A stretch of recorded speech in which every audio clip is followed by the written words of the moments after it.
Hello, good evening, all.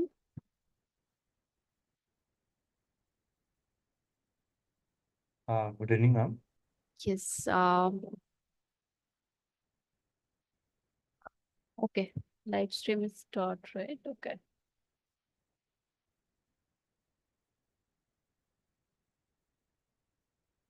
Okay, so today is our last session for Stats 1. We don't have any agenda for today. Uh, it's most like if you have any doubt, you can ask. That's all the session is for today.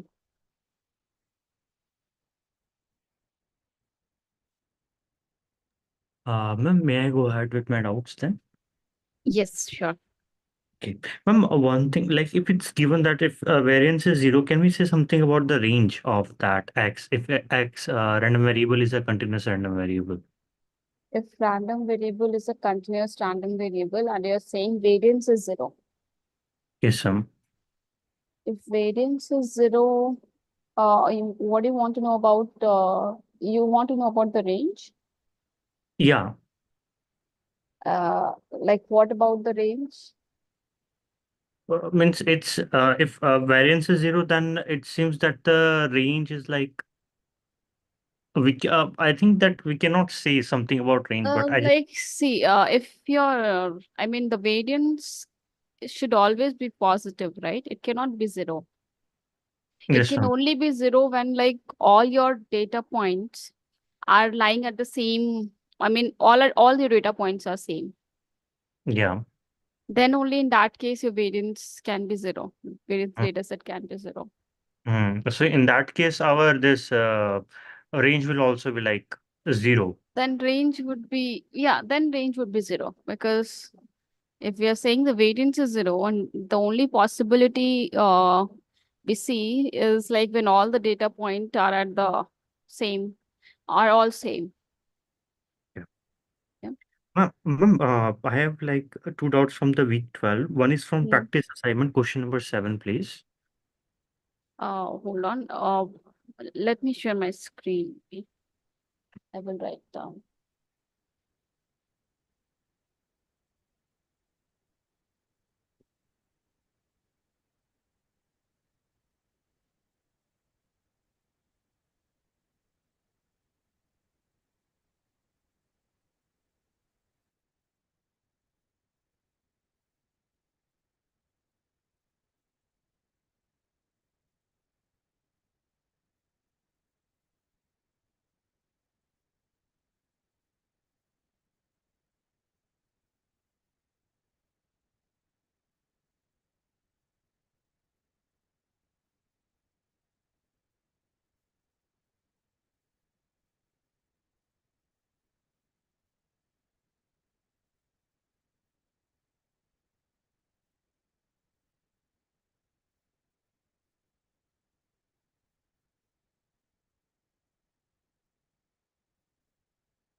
Oh, what was that? Week 12, right? You asked week 12, question number 7. Yes, ma'am. Practice assignment, question number 7.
Ma'am, I have shared the question cutout of my three question doubts that I was having in the chat box. as a link. Okay. I also see few questions in the chat. I'll take those also.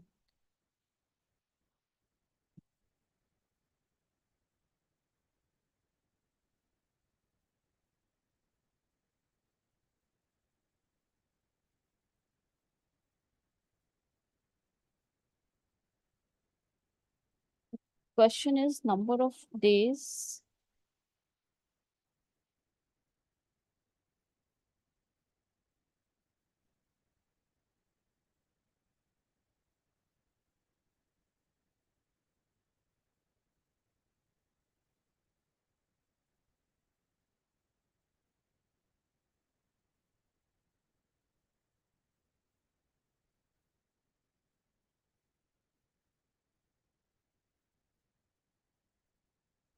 Okay. The number of days ahead travelers purchase their airline tickets is exponentially distributed with the average amount of time equal to 282 days. If there is, I think it's double, it's 28 days. There's a 80% chance that a traveler will purchase a ticket fewer than. The questions are reshuffled, I assume. Like I'm not, the question was not same in my, Question like, was not same. Okay, so what you have taken the screenshot, I will go from there. ma'am, I have shared you the link in the chat. Sorry, you have showed me the link in the chart. Yeah, okay. I think the same, no? PA week 12, question number 7. Ma'am, in practice assignment, questions gets reshuffled. No, what I pasted is same as what you have sent. It's the same question, and it says number of days ahead travelers purchase their airline tickets. Yeah, It's yeah, exponentially yeah, yeah, distributed. yeah, yeah. Sorry. Yeah. Ah, In this question, I just have one specific doubt. Like hmm, it's saying that average amount of time equals to this 28 28 days. days. Yeah. So in that regard, it's like I have two possibilities here. Like either it's saying about the lambda or either it's saying about the expectation. Either it's saying about the lambda. Yeah, either it's saying Hmm. about either this kind of question will say about the lambda or will it say something about the expectation. So what are the key terms to identify whether it's talking about the lambda or whether it's Okay. talking about this expectation? Uh, okay. So somebody is saying they also have the doubt in this question. So, what is exponential? Like if I write, let's say, x defined as um, number of days ahead a traveler purchased the ticket.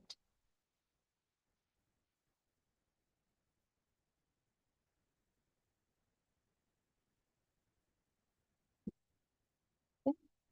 So it is said in the question that x is exponentially distributed with the parameter lambda, but we don't know what lambda is. It's just saying that x is exponentially distributed. So I will stop there. And the other information that is given is with average amount of time equal to 28 days, right?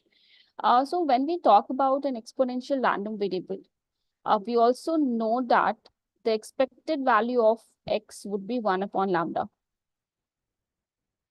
right? In case of exponential, Yes, this ma'am. is what happens. So then notice that that is also given to us. It is given to us that average amount of time is 28. So I know that my expectation of x is 28. So can you compare these two and tell me what lambda should be? Ma'am, it's 1 by 28. It is 1 by 28, right? Yeah. So now we found out what lambda is.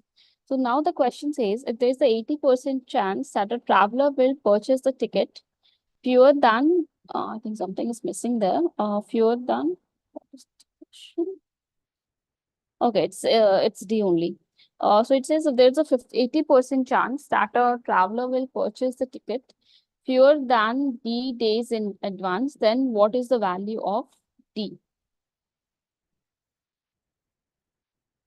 So probability is given that x is Oh, ma'am, if it's in this question lambda was given, then how will they mention that it's lambda? Like, what are you the can key say terms? the parameter is this. That's all. Okay. The parameter is this. Mm. So Okay. now using the information that is given that 80% chance that traveler will purchase the ticket. So what does your X denote? X denote number of days ahead a traveler purchase the tickets, right? So if here in the question, the traveler is purchasing the ticket fewer than D days in advance. So less than D day. So number of days is less than equal to D. That's what is given, right? And this probability is 0.80. Now, if I know the exponential distribution, if I know that my x follows exponential lambda, then I also know that its CDF. CDF Ma'am, will be given by, hold on, its CDF will be given by 1 minus e to the power minus lambda x. So here, this is nothing but CDF, f of d, right? Ma'am, excuse me, ma'am. How Yes, the tell. lambda will be 1 by 28, ma'am? And they have given directly that average No, amount of time is see, equal to 20. expectation, I mean, you know that if your random variable is exponentially distributed, its expectation is 1 by lambda. You know this, right? You have Yes, that studied this one in class. okay. But they Yes. have given the average amount directly known. Then why we Then can't take the average is what? Average is 28. No, expectation is 28. So if average is 28, and if 28 is 1 by lambda, then lambda is 1 by 28. I thought the lambda is directly 28. It's not. Why should lambda be directly 28? Ma'am, it's in like in Poisson's distribution, we have like average rate that there is a lambda. But So then also you know that if you have a Poisson random variable, then expectation of a Poisson random variable is lambda itself, and yeah, yeah. variance is Oh, also okay, lambda okay. Hmm. itself. I thought I was confused. Yeah. So just take care. Like see, in 2 days you have not even 2 days. I think 1 day you have exam. So just don't get confused with these distributions. So what I would suggest is at this point you should know for all the distributions that you have studied. Yeah, like whether it's starting from Bernoulli. So Bernoulli, binomial, Poisson, discrete uniform,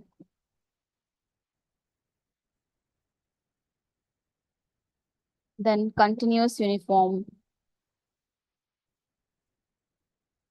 exponential, normal,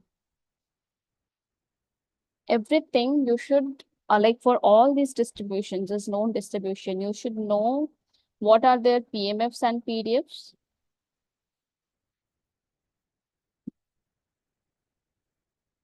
And what are their expectations and variances. You should know that. Okay? Because it will be quite useful if you remember these in exams. CDF. CDF, see, I would say even if CDF you don't remember, you can always derive it. But I don't know how familiar are like if you know if you know doing the integration well, you should be able to derive the CDF easily. Like for example, if see from here, the information that is given to us is probability x is less than equal to d. This is 0.80. So I know that this is nothing but the CDF of a exponential distribution. So I just have to find f of t. But let's say if I don't know what my f d is, if let's say I don't know that f d is 1 minus e to the power minus lambda d, then what do? I will go with integration. So I will do integral f of x dx from x should be less than equal to d, and I know exponential range starts from 0. So 0 to d I will do. And this is, So this is lambda e to the power minus lambda x dx, right? This is how you solve it. So this would be what? This would be lambda e to the power minus lambda x divided by minus lambda from 0 to d. This gets cancelled out and you will be left with minus of e to the power minus lambda d minus minus plus e to the power 0, 1. So 1 minus e to the power minus lambda d. And you see both are same. So again, I mean, I won't suggest to remember the CDF of all the distribution because you can easily derive it. Like remember any one of it if it's possible. Okay. All right. So if continuing to this question, what we got is f of t is 1 minus e to the power minus lambda d equal 0.80. So this can be solved as e to the power minus lambda d equal 1 minus 0.80, so 0.20. I know lambda, I can take log on both sides to get rid of this e. So I will have minus of lambda, which is 1 by 28, d equal log of 0.20. And you should get the answer for this.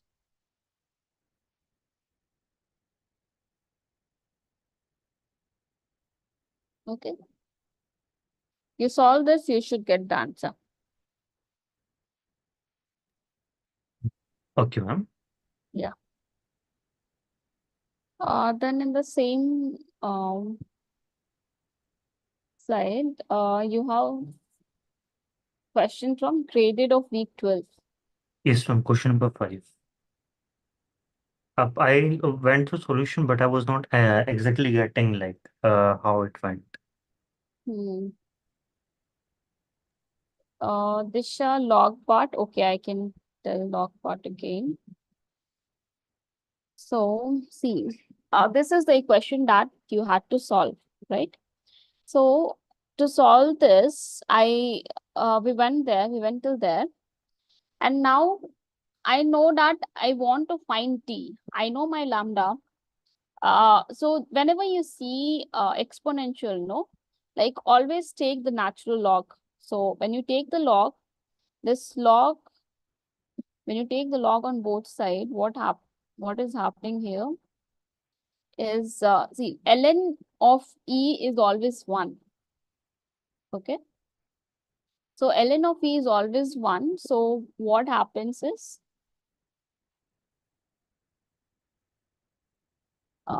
yeah, ln of e is always 1. So this only remains minus lambda d.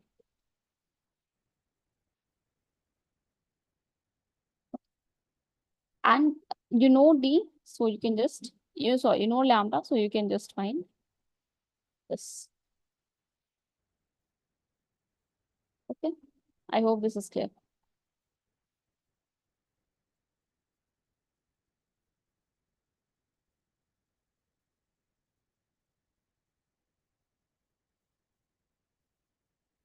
Okay. All right. Now moving to the next question. This is from graded assignment week 12, question number.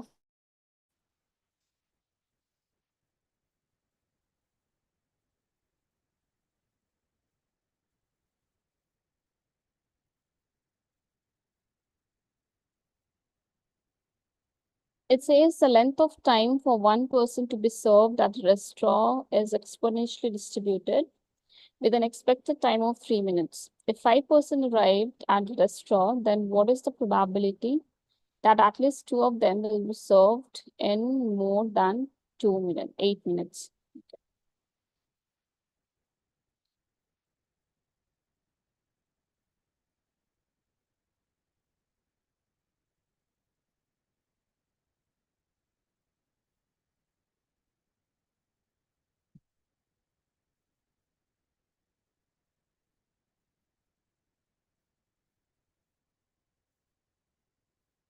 ये 12 Question number 5.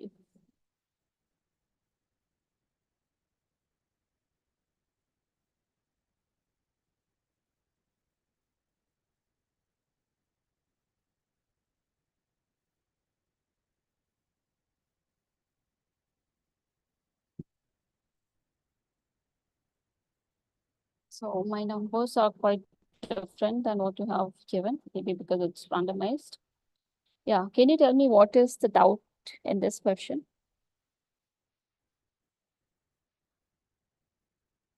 Ma'am, I'm like, I was not exactly getting I was getting a bit different expression when I solved it, but this was the best option that I was getting. The close means the closest resemblance. But I made some mistake. I don't remember exactly, but I was not getting the exact same answer. And the logic given in that solution, I didn't exactly get it. What is the answer that is given?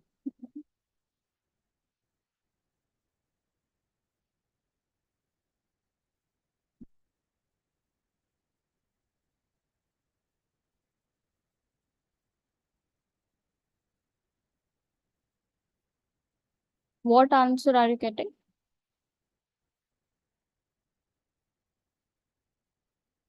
You're not getting the second option. Right? Ma'am, in the first option, my answer was like e to the power minus lambda. For me, lambda was 1/3. Correct. But here the all the powers were in 24 2.67. So that is where my answer was like a different.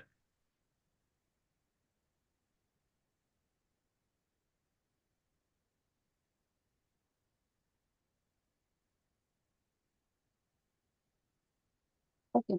So here, see, the length of time for one person to be served at a restaurant is exponentially distributed. So let's define my random variable. Let's define my random variable as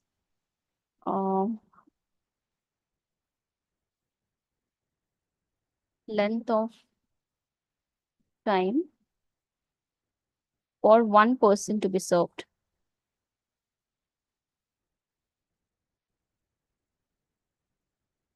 To be served at a restaurant.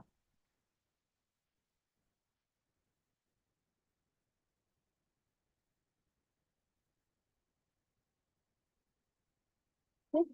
So it is said that this is exponentially distributed with expected time of 55 minutes. So for me, the parameter lambda would be 1 upon 55 because its expected time is 55. Now it says if 55 persons arrived at the restaurant, then what is the probability that at least 22 of them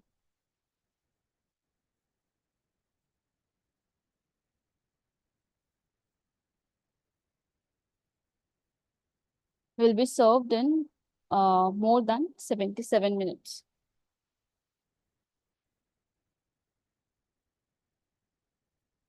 Should I take this smaller number?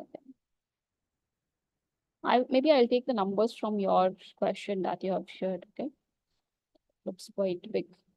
So expected time of 3 and 5. I'll just change it. This is 3 minutes. This is 5. Yes.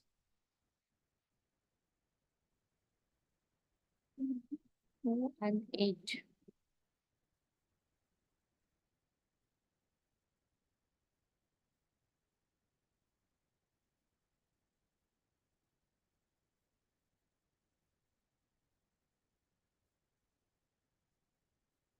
Oh, okay, okay. Maybe from, yeah, maybe. Ma'am, why are you taking in minutes? No, no, no. Okay. I think it was in one digits, but then I think copy paste error, some copy paste error here. So, all right, now I have changed, so let's stick to this. What were you saying?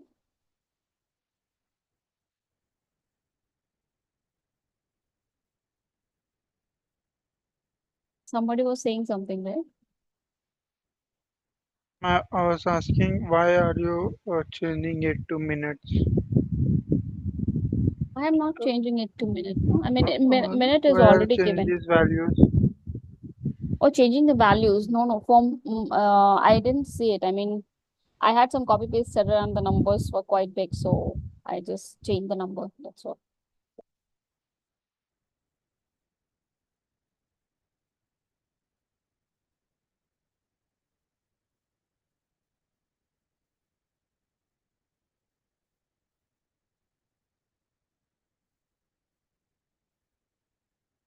Ma'am, like here, what you have Hmm. written, like x follows the exponential of 1 by 3. Hmm. Yeah, that's done. Yeah, yeah, okay, okay. That will be ahead. Please go ahead. Okay.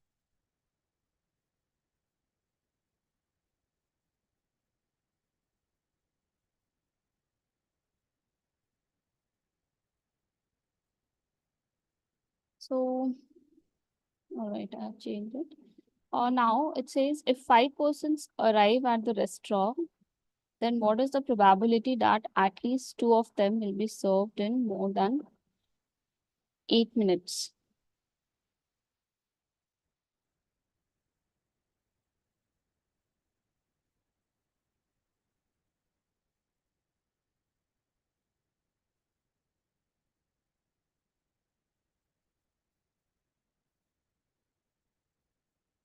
So probability that x is at least two of them. So x is greater than equal to 2.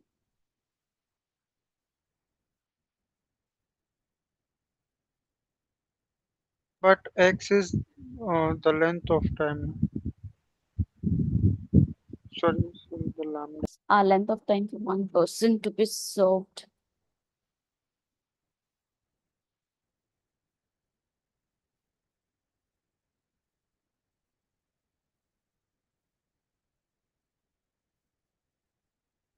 Okay, give me a minute. Give me a minute.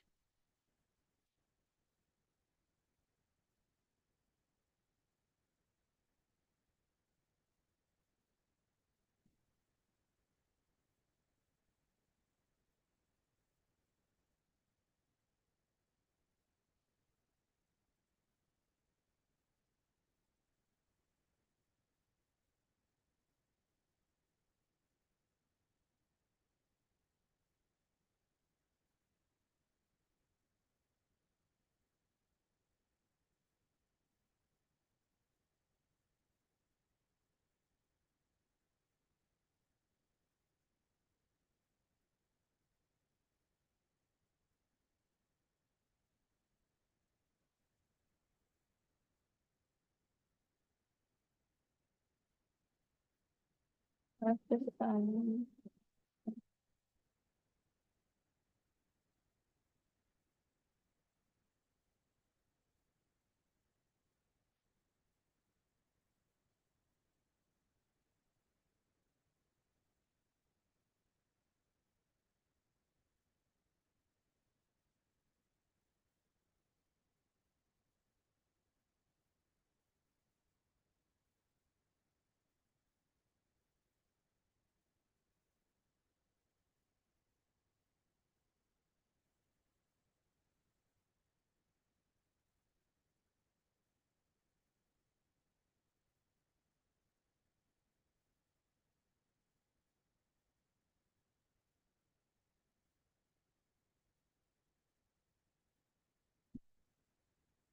That's right.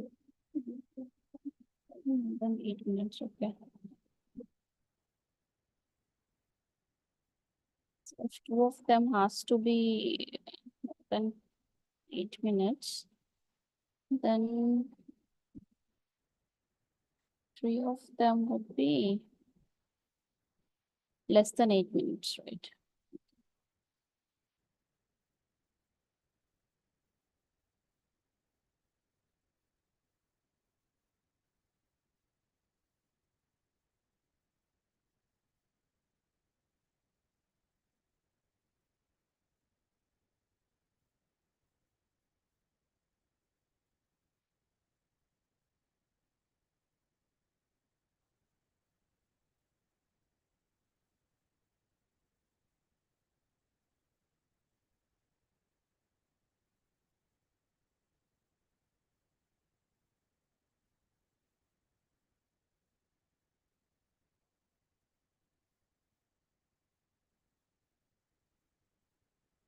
No, I mean, you can't do x less than 2, right? X is the time, so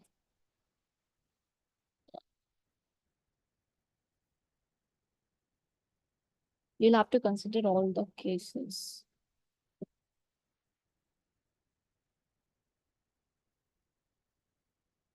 So n choose x, 5, choose choose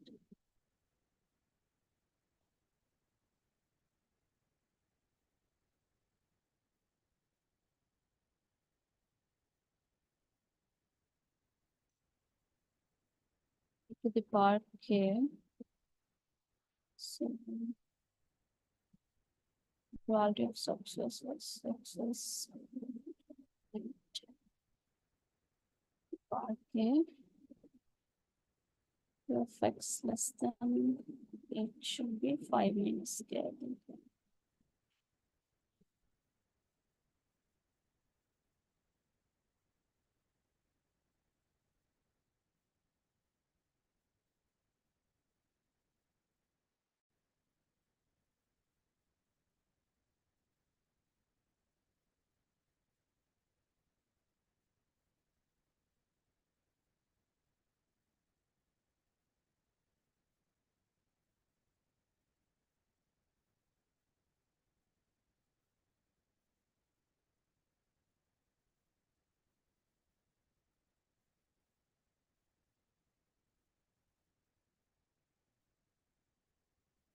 Just a minute, I think it should work.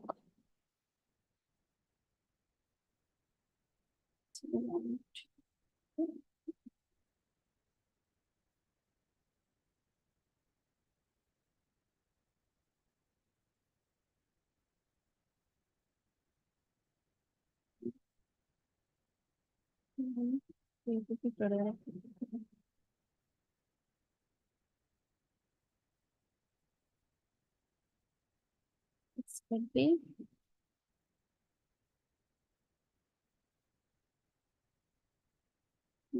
okay. Now let me run 1, 2, 3, 4, 5. Yes.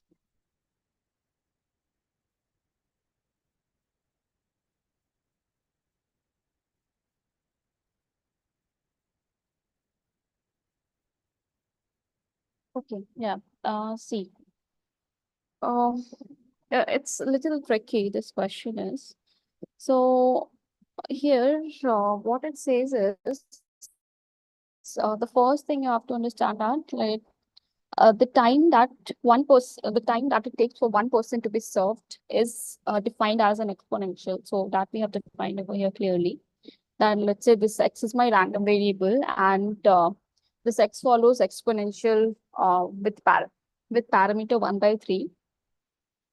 Now the second part of the question says if 5 persons arrive, so let's say you have 5 person arriving at a restaurant, and then what is the probability that at least 2 of them will be served in more than 8 minutes? So you want, first of all, if 5 persons are arriving, we don't know whether uh, so you'll have to do the selection, right? You don't know which person, like with the first person, the second person, third person. So you can always select person, like choose the person from those 5 person. So what I have done is I have selected some k person out of 5. So 5 choose k. Now this is more like an exponential, not exponential, binomial distribution, the setup. So there, arriving of, how are we defining the probability of successes? So we are defining here success as, so will be served in more than 8 minutes. This is my success. Will be served in more than 8 minutes. And it will be, since each person is served independently, I have this freedom to, I mean, I can always say that probability of success is going to be same for all the person. So if I have, let's say, ignore this x here. Let's say if I have person 1, person 2, person 3, person 4, person 5. So the time that it takes to serve person 1, it is independent of the serving time for person 2 and person 3, 4, and so on. So all are independent. So I can define my success as the time that it takes, not time, it takes more than 8 minutes to serve a person. Okay. And that is nothing but my probability that x is greater than equal to 8, because my original x was length of time for one person to be served. So one person takes, the time it takes is more than 8 minutes. So my probability of Ma'am, success is this. ma'am, it is more than 8, right? So it should be x greater than 8 and x less than or equal to 8. This x is an exponential random variable, and exponential is a continuous random variable. So it's okay. Either you take less than equal to or equal to or greater than equal to. It doesn't matter much because my x is a continuous random variable. Mhm. Yeah. So I have defined my success as the time it takes to serve a person is more than 8 minutes. So that is my success. Okay. And if this is my success, then my failure would be time it takes to serve is less than 9 minutes, less than 8 minutes. So that is my failure. So this probability I have written. Now, okay. Now, since I know about x, I know that my x follows exponential with parameter 1 by 3. So I can find my probability x greater than 8. And this would be what? This would be 1 minus probability Probability of x less than 8. x less than equal to 8. And this is nothing but e to the power minus lambda 8. And lambda is what? 1 by 3. So e to the power minus 8 by 3. Okay. Now, probability that x is less than 8 is 1 minus e to the power minus 8 by 3. Okay. I know these two, so I can substitute it over here. And what is this probability? This probability is, this is what? This is probability that of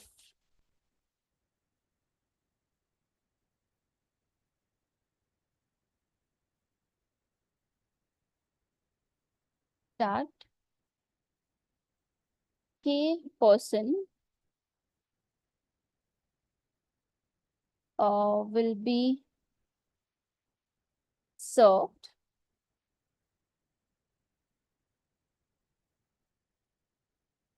in more than 8 minutes.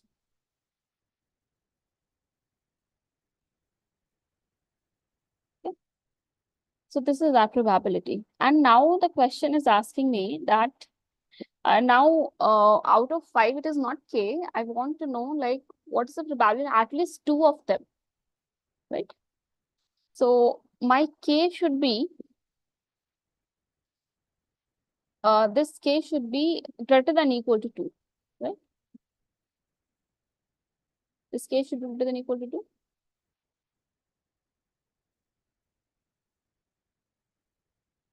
So that would be what? Like if I give this random, I call this, let's say, y. Okay. So this is probability that y equal k. Okay. So now what I want is, I want that y is less than equal to, greater than equal to 2. So that would be 1 minus probability of y equal 0 minus probability of y equal 1, right? So we have found it for general k. Now if I have to just substitute, I'll just substitute this. So it would be 1 minus 5 choose 0. This is e to the power minus 8 by 3 to the power 0 1 minus e to the power minus 8 by 3, 2 to the power 5. Minus 5 choose 1, e to the power minus 8 by 3 to the power 1 and 1 minus e to the power minus 8 by 3 to the power 4. Okay. Yes, I think solve this and you should get your answer. 5 to 0 is 1, this is 1. So 1 minus e to the power minus 8 by 3 to the power 5 minus 5 e to the power minus 8 by 3. 1 minus e to the power minus 8 by 3 to the power 4. So this is your answer. Ma'am, Yes. ma'am, there was a question in mock assignment similar to this, and Hmm. Prashant sir solved it in using conditional probability, like Okay. taking intersections of and union of Uh, possible cases, complements, and for success and failures. mock question.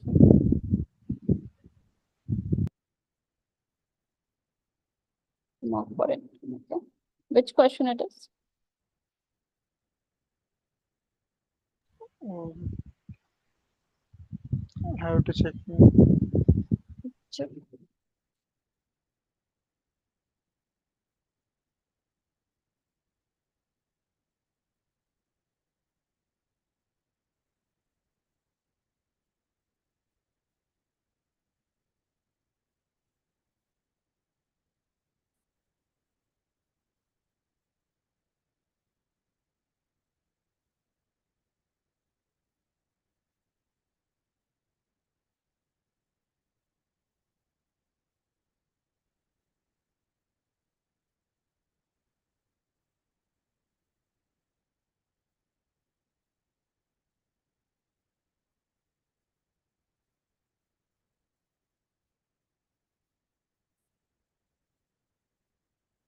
Level of question in the NSEM like this. See, if you have some question in the graded or practice, you can expect some difficult questions. So, I mean, you should know like if I mean if some questions have been given in the assignments, we expect you to solve those and know how to work with that question. Ma'am, it's and the paper will be like of the same difficulty of like how we saw the mock test, no? Mock test, maybe I mean not entirely same level, but yeah, but uh, it should be little same, maybe the difficulty part. But few of these mock questions are very difficult. Which question are you talking about? These like permutations and combinations and this conditional probability. These questions I find difficult. I'm Because, expecting that mock session would have happened, right? yeah, it's happened. So you didn't discuss the questions then there? Yeah, ma'am. But even though, can you take two or three questions from Okay. base zero for base zero one question and for probability, total probability, law of Ah, total probability, sure, and sure. Law of total probability based theorem and multiplication rule. okay, can you if you can tell me the question number, that would be great. Okay. Ma'am, from this term we have this normal distribution. Like, uh, to what extent should we understand that normal distribution? I think very basic level. I mean, you don't have to And there's not much in the normal distribution, first of all, but even if you're getting some question, I would say it will be very simple. Okay. If you have the understanding of what normal distribution is, what does it look like, how does the PDF look like, right? If you know how to use the table of a normal distribution, or I mean, if it's table, I'm sure, I mean, the table would not be given to you in the question, but maybe some values would be provided to you in the question in that case. So all that you should know. So simple things, not, I don't think very complicated questions will come. Ma'am, table and this conversions we have to study. Yeah, I mean, you should practice. I'm sure there are questions in your activity. I think if you can solve the activity problems, it's more than enough. Okay. Yeah. But you should try solving it yourself. I mean, if you take hint from here, there maybe you won't get that confidence. So you should try to understand it individually and try to solve few problems.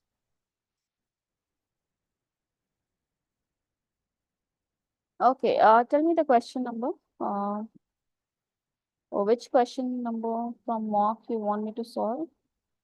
From base theorem and total of probability.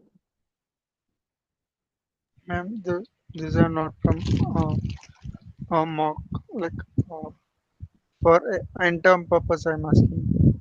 Okay, Mock mock questions are already discussed by present, sir. yeah, okay. So maybe I can go to week 8, I guess. Week 8 has more question.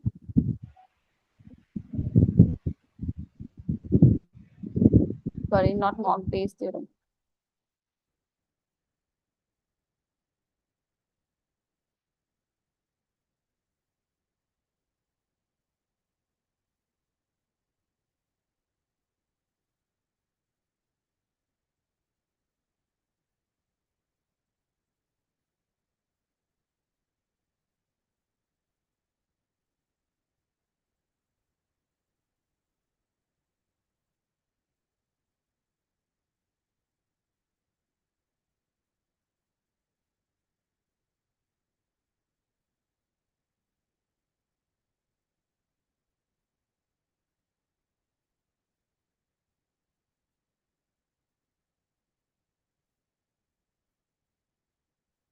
Okay, I will take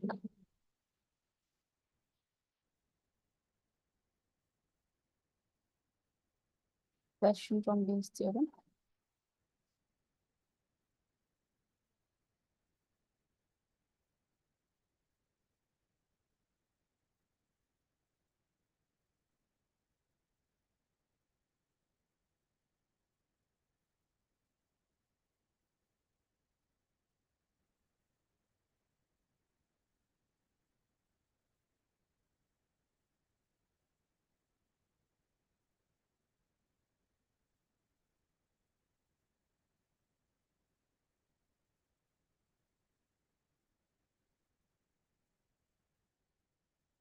Suppose you have a particular item or a product has been produced in 3 factories. So let's say I have factory A, factory B, and factory C.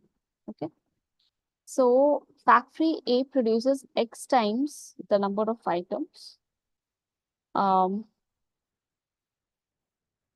produced by factory B, and factory B and C produces the same number of items.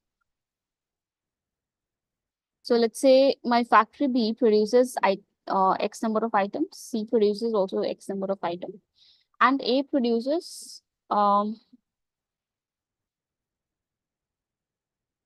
X times, okay, let's take it K because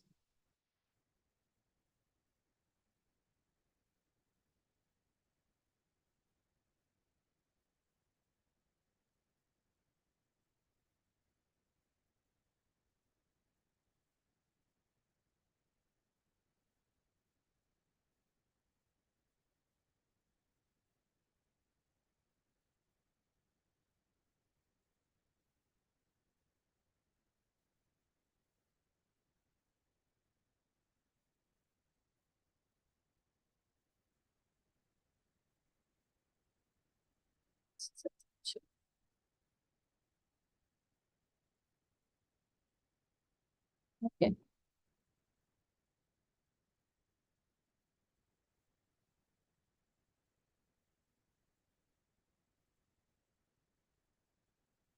So let's take this x as 2k.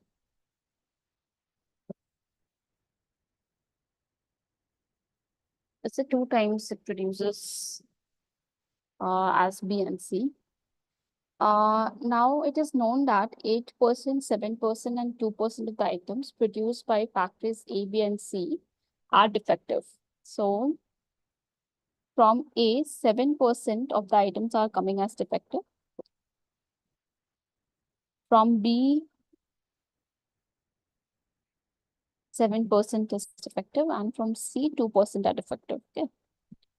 Now what it says is all the items produced in the 3 factories are stocked, and an item is selected at random. So, I mean, all the items have been kept at one place. Now, whatever has been produced, let's say all of these, are you keeping it at one place? Now you pick one item from there. Okay. You pick one item from there, and it is found to be defective. This is defective.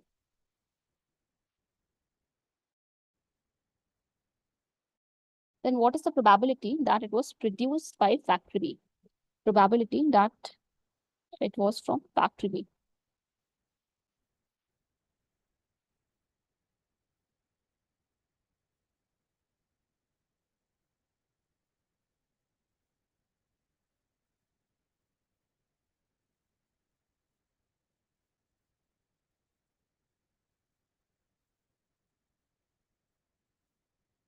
So to find that it is from factory B, what will you do? And it is, what else is given? It is found to be defective, right? So I can write this as defective.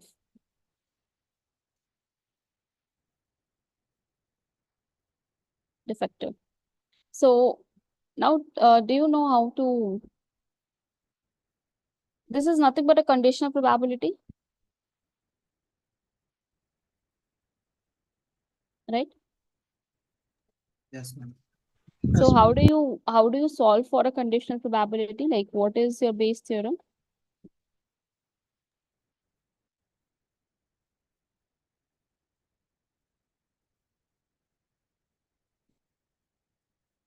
How do you write the Bayes theorem? If probability of A given B would be what? Now, probability of B and D divided by probability of D. Can you repeat again? B upon Probability of B and D divided by probability of D. Correct. Hmm.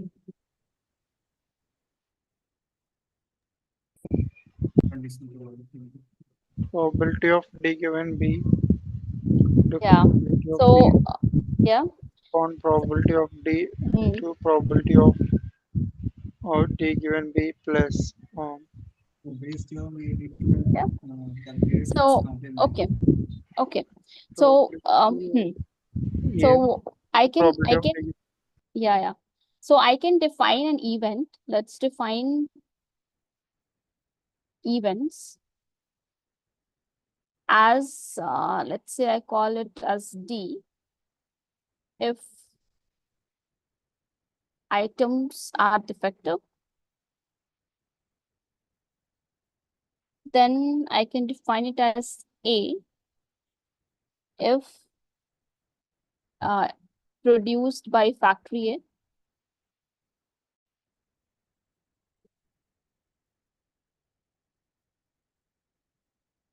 B if produced by factory B, and C if produced by factory C. Okay, I'm defining these 4 events. Now, the question that was asked is, what is the probability?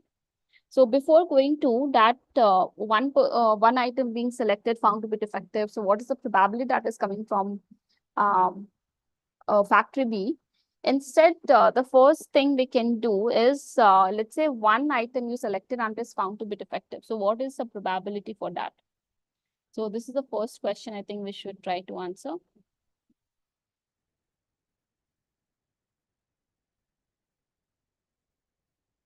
So before this, what is the probability that it is defective? Right? So probability that it is defective, it can be, it can either come from factory A. This is law of total probability. Plus probability D given B. Defective, it is defective given that it is coming from factory B times probability of B, plus probability that D given C times probability of C. Right? And given that, I mean, if you know that the product is coming from factory A and is defective, so it is given as 8%. So I know that this is 0.08. So this is a probability of A. And 7%, it would be 0.07 times probability of B, plus 2% times probability of C, right? I'm just writing it as probability of A, B, and C because these are not known to us. Now, let's say if you had to find that, okay, this was just about, I have, yeah. In the question, it's given that if choosing a company is an equally likely event. So Okay. choose. Okay, then in that case, I can just do 1 by 3, 1 by 3, 1 by 3. So much better, I can just write here, everywhere 1 by 3. Yeah, maybe take that example instead of very complicated. So, okay, this was about that. I had 3 factories and I picked one item from there and I found it to be defective. So what is the probability? So in that case, I will have to take all the 3 factories in consideration. So probability that the item is defective given that it is coming from factory A times probability of A plus probability that the item is defective given that it has come from factory B times probability of B and so on, right? This is law of total probability. Now, if the question was asked that, okay, you have picked one item and you also found that item to be defective, right? So you found the item to be defective, then what is the probability that this defective item is coming from factory A? Then in that case, this would have been probability of D given A times probability of A divided by probability of D. And probability of D you would have already found over, so you can just substitute. And this is also you would have found over here. So this is calculation becomes quite easy for this because numerator, denominator, all of it gets cancelled out. So this is the basic idea. Like whenever you see base theorem question, it would have more like this kind of setup.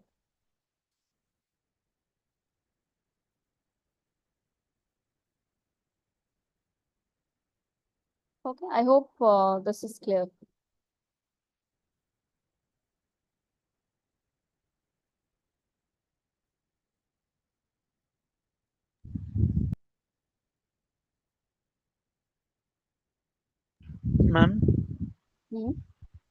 Ma'am, how is probability of D given A different from A given D? How is probability of D given A different from A given D? Okay, let's write Based both on of them control. separately. So when I say that D given A, it means we are saying that A has occurred. You have observed that the event A has occurred. Then what is the probability of the event D occurring? Right? So this is defined as probability of D given D intersection A divided by probability of A. Right? And this can also be written as the numerator part as probability of A given B times probability of t. Why is that? Look at this. Okay, look over here. So A given D is what? Probability of A intersection D divided by probability of D, right? So A intersection D, if I take it from here, this is probability of A given D times probability of D, right? So this is what I have written on the top. So to remember, like if you like how to write it quickly without thinking. So what you can do is just interchange this. So if you have to find D given A, in case of base term talking about, if it's given D given A, then you write it as A given D and then multiplied by probability of D, whatever is at the end. Okay. And this is how it is coming. I mean, the derivation part, if you want to know, this is how it is working out. So you can easily see that, okay, my numerator part in both the case, in probability of D given A and probability of A given D, my numerators are same, but my denominators are not same. They are different. So if the denominator are different, I cannot say that both of these are same, right? I cannot say that, right? I cannot say that D given A is same as A given D.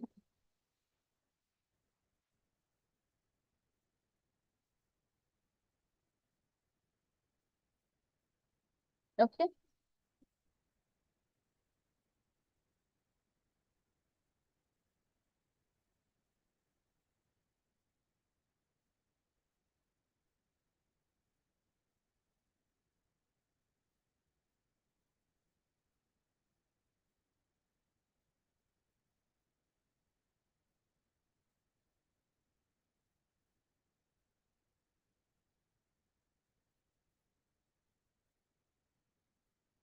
Okay. Anything else? Ma'am, in that one more question was remaining, Shell. One more question was remaining. Great. Yeah. I think I've taken this question once before. Okay.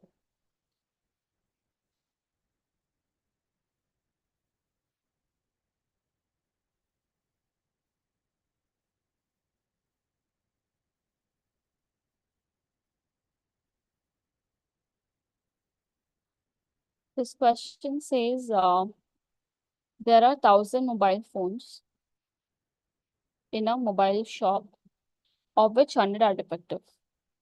They are defective, and 900 is fine. It's defective.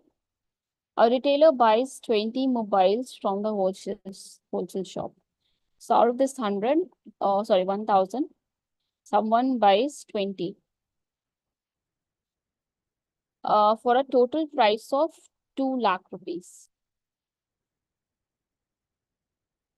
The retailer gets 2,500 rupees profit if the mobile phone is not defective. So profit of 2,500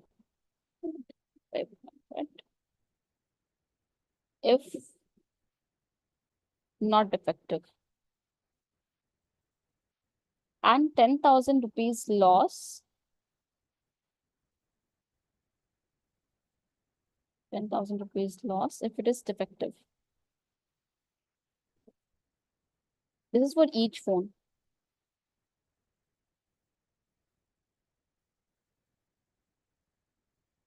What is the expected profit earned by the retailer?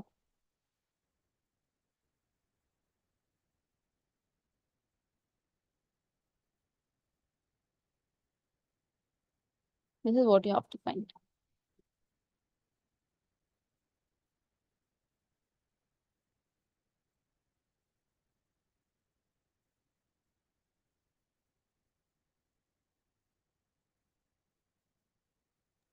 Can you repeat the question again? Sorry. Can you explain question again? explain question again. Okay. The question says, you have there's a wholesale shop. So where the wholesale shop has 1,000 mobile phones, and out of those 1,000, 100 are defective and 900 are non-defective. Now, from this wholesale shop, some retailer has come and have bought 20 mobile phones, a small sample of size 20. And this 20, out of this 20, what it says is, I mean, if there are 20 mobile phones that is bought, let's say X are defective, and then 20 minus X would be non-defective, right? So this 20 mobile phones he bought at 2 lakh rupees. Now, if this retailer has to sell the mobile phone, if the mobile phone turns out to be defective, then the retailer will be in loss of 10,000 rupees. So I can write it as profit of 10,000 minus 10,000 per phone if it is defective, and a profit of 2,500 per phone if it is non-defective. So you have to find the expected profit, right? So, okay.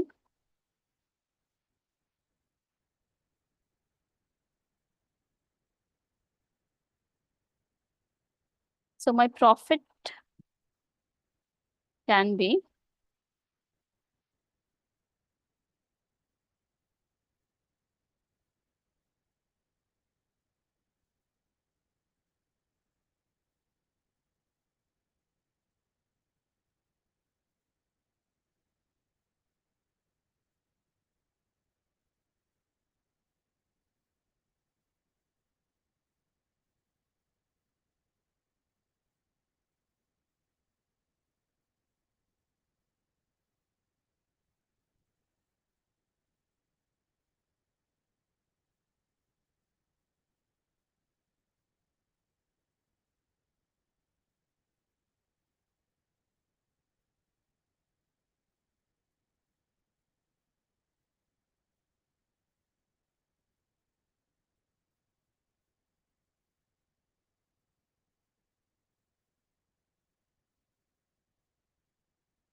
okay.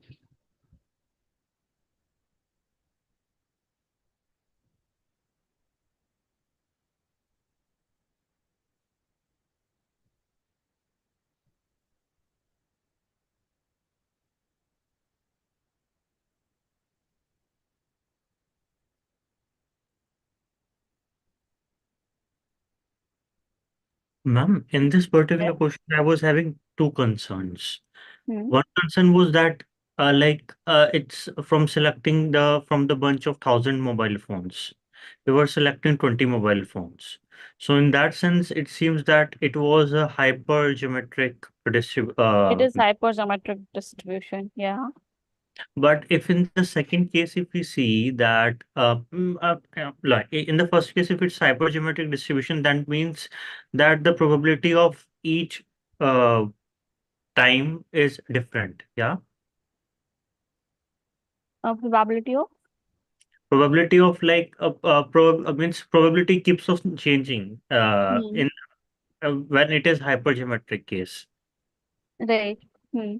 And the second idea was that if you just consider that, it seems, if we just see it in the context of that, our phone is going to be either defective or it's going to be okay.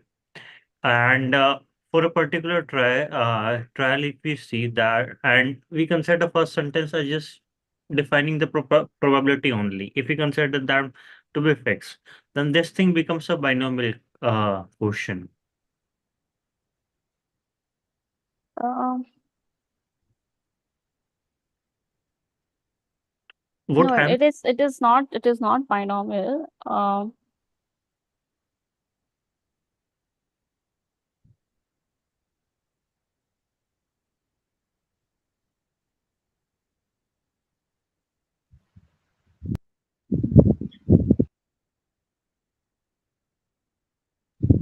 Ma'am, if we take probability of defective as success, then we can form a question.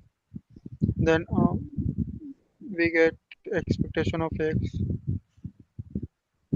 What did you say? Probability. Okay. Yeah, defective I am taking as success.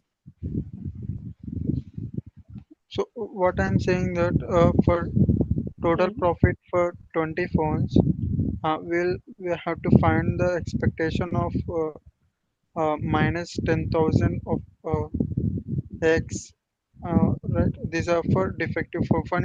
For each Yeah. defective phone, we get So, minus 10,000 um, profit. I mean, hmm. 10,000 loss. Like if we have out of 20, if I have X items to be defective, so And then for 20 minus x phones, we get profit of 2500. So we'll do plus 2500 into 20 minus x. So we have to find this expectation of this equation, like uh, expectation of minus 10,000 x plus 20 minus x of 2500. right. I think I feel like I've Then solved this problem. Yeah. Okay. then Yeah. we get some equation, and then we can find the expectation of x using the formula of binomial. Hmm. Yeah. Okay. Yeah, I get what you're saying. Yeah.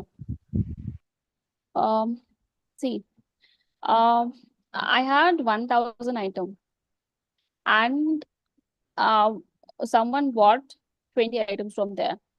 So let's say out of 20 items, I have X item to be defective and 20 minus X item to be non-defective. So if I have X item to defective, I will have a profit of minus 10,000 X. And if I have 20 minus X item to be non-defective, I will have a profit of 20 minus X times 2,500.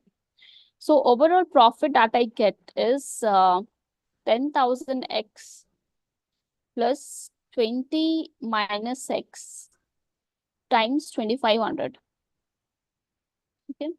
So this is what? This is minus 10,000 X plus 25 to 50,000 minus 2,500 X.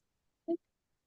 And this is what? This is expected value of 50,000 minus 12,500X. Correct. So this is there. Now I also know that my expectation follows the linearity property. So this would be nothing but 50,000 minus 1,25,000.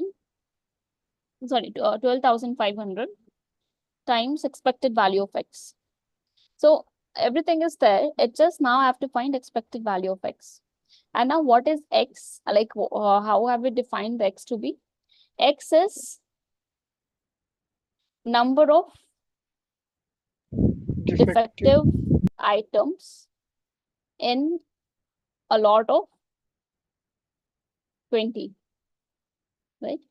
So if I have 20 items and I'm saying some X number of items are defective. So either X can be 0 or 1 or 2 or 3 and so on. It can go till 20, right? And expected value of X. Expected value of X. Expected value of here X follows also binomial distribution because we're interested in number of defective items out of n items. Okay. Ma'am, Like expectation is for hypergeometric, its expectation is nm by capital N. So it becomes like 100 into 20 by 1000. That becomes to be 2. sorry, 100 100 into 20 divided by 1000. That's 2. 100, how did you get 100 here? Ma'am, 100 are the defective now. We know that it's following the hypergeometric distribution. So Hmm. expect is a small n times small m all divided by capital N. That is a percentage of defective. 10 Uh-huh. percentage of Yeah, defective out okay. of 1,000. Hmm. So this comes out to be 2, right? This comes out to be 2.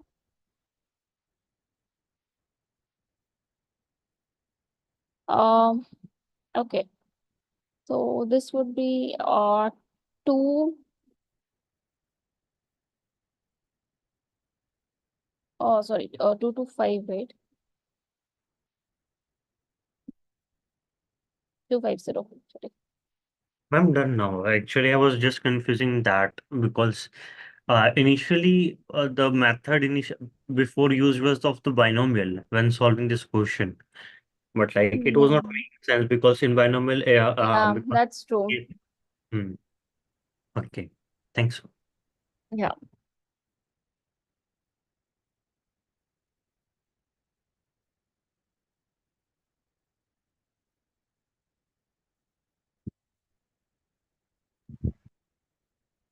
Is there any other question that notes?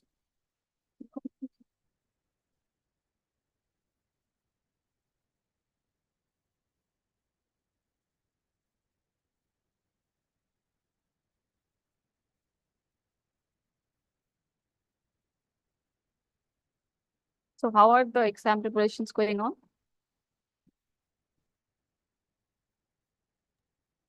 Now for stats, I will say quite good, but for maths, still remaining a bit. Ma'am, English didn't even started. English didn't even start. Same. Is it too easy? No, ma'am, time constraints. Mhm. Yeah. Just those So, phrasal verbs you have to revise. Everything is casual. uh, yeah, you have like one more day to revise.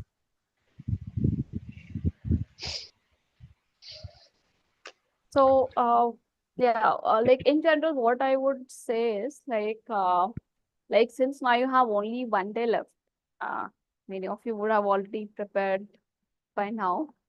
But like for a quick revision, maybe you can just go through each of the topics that are there in each week, not like in deep, but like overall picture what it is, and solve some problems. I think that would help you in revision. Mom, just wanted to confirm one. In the Mm. previous question that we solved here, should we be using binomial or hypergeometric distribution? No, no, we should be using hypergeometric because yeah, see, here Yeah, ma'am, I have solved using binomial. I think it just happened to be coming out the same answer for both by using Twice. both. But whenever you have like situations like this that you can easily see, like from a lot, you have picked just 20 items, right? And you have to uh, find the expected value of x. Here, x is number of defective items. And this is more like a hypergeometric case. You are doing the sampling here. So you have to find the expectation of hypergeometric. Ma'am, I will say that if we are making that the sample size is like almost negligible as compared to the like population size, even if it's hypergeometric, we can solve it approximately using binomial. Like if it's say in this case it's like 20 by 1,000, that's like just 2%. The sample that we Mm-hmm. are selecting at 2%. That's Hmm. why that's the reason why we are getting the same answer when we are solving using binomial.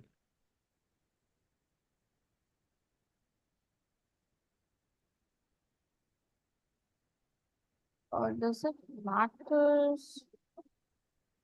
No, means a probability, there is not much change in the Yes, probability as there we is can, not much change. That is true. Yeah.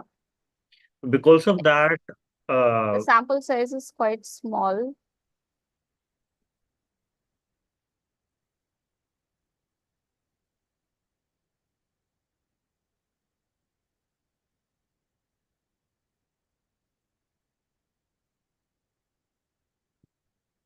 Maybe that is possible. Mom, could you tell once like what variables will we be taking in the hypergeometric because I didn't understand it completely.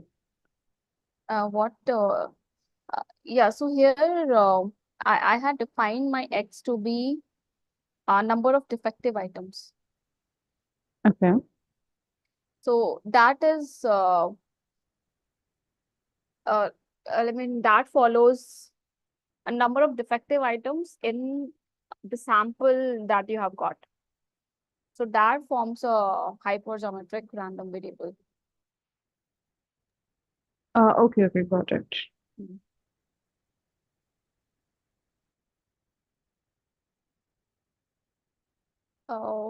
Disha, variance increases or decreases with what effect on distributions? I didn't understand your question, Disha. You're saying if if our variance increases or decreases, does it have any effect on distributions?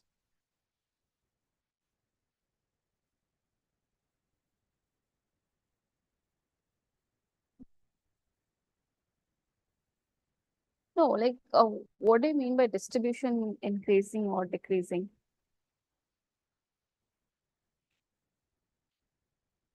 Can you like give one example to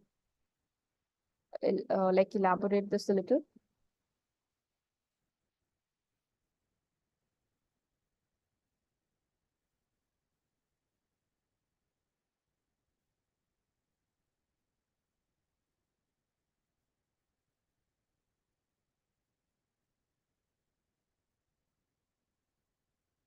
Okay, even if I take a binomial distribution, um, I'm saying my variance is increasing. So, like, what what are they trying to understand for the distribution there?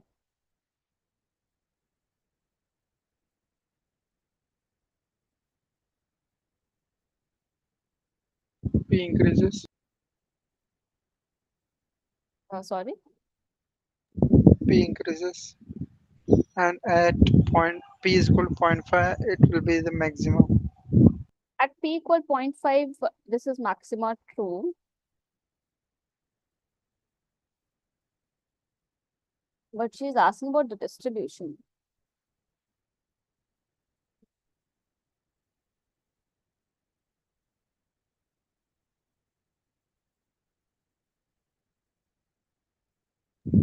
I didn't understand the question.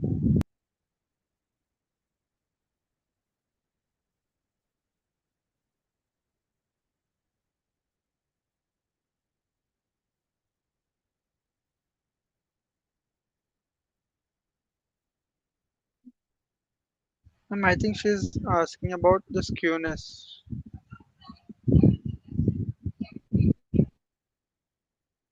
Okay, I think the one which is there in binomial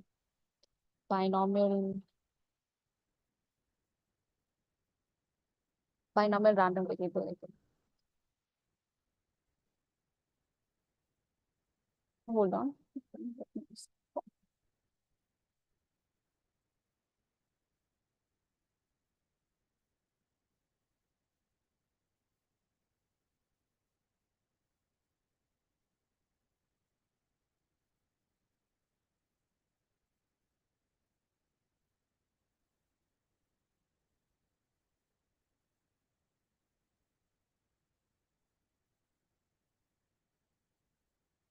P is less than 0.5.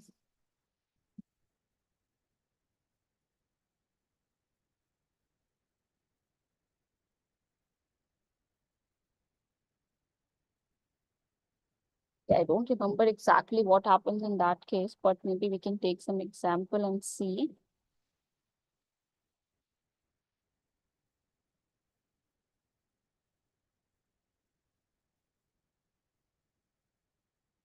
If you can refer me to the lecture, it would be great.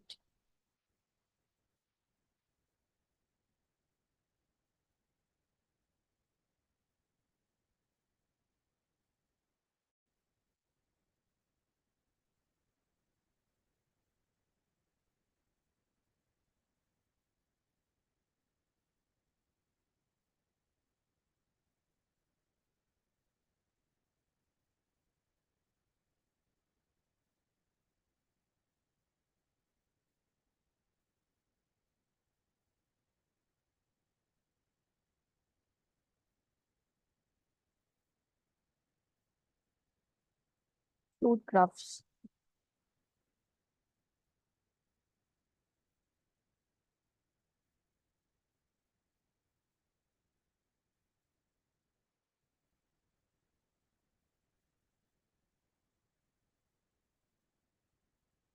When positive skewed happen like that.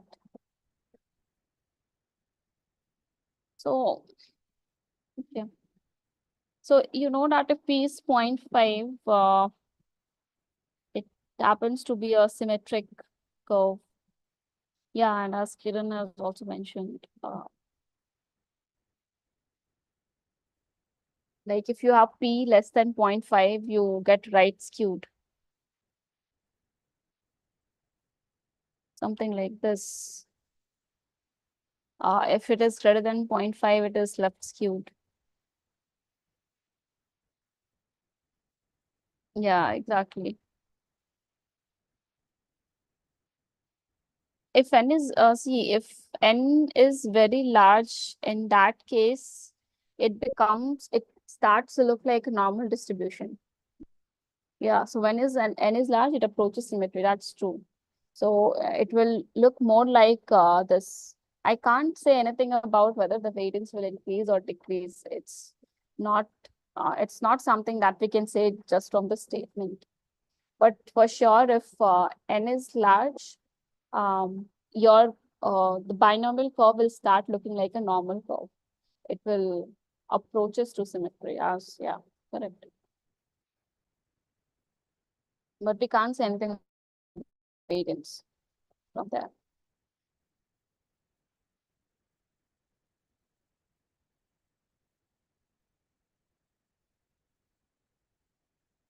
Okay. Ma'am, variance in a sense is like width of this graph, like the or Yeah, something different. like how much spread is in there in the graph?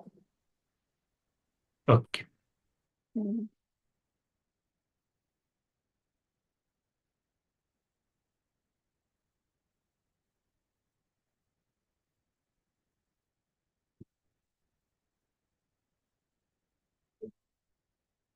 Was there any other question in the chat?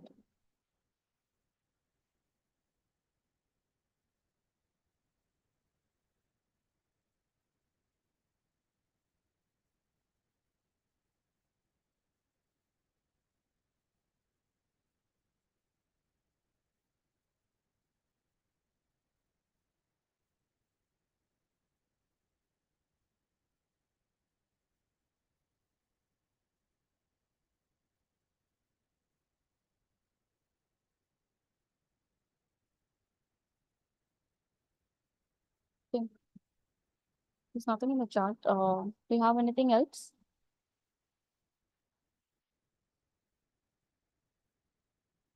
EQ 12.6, question number 12.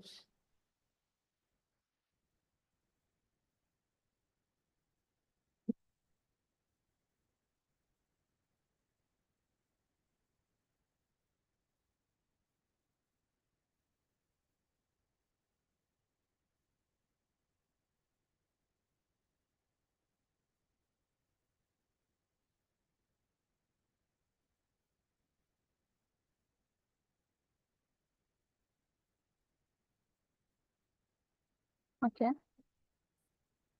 Find the value of z such that probability z less than z probability z less than z equal 0.85. See, here z is a standard normal random variable, right?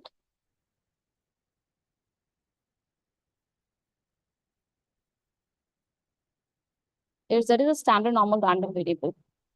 And this is what, this is z f of capital Z of small z is 0.85.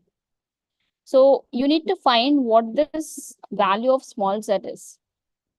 So if I draw a standard normal random variable, so this is symmetric around 0, okay, and the curve, the area it covers is 0.85. So I can say that my z maybe lies somewhere here, so that this whole area is 0.85. This is 0.85. Now, how will I know what this value of z be? I mean, just from this question, I cannot tell. But if I know the standard normal table, I think I've also given you all from where to refer to the standard normal table. So if you look at the normal table, that standard normal table, you need to find the value of z, which gives you the area 0.85. So saying that this area is 0.5 means the probability is 0.85. Okay. So that standard normal table gives you the CTF. So if you look at, you go and find for this value, you find for 0.85. And whatever digit this comes out for, that is your z.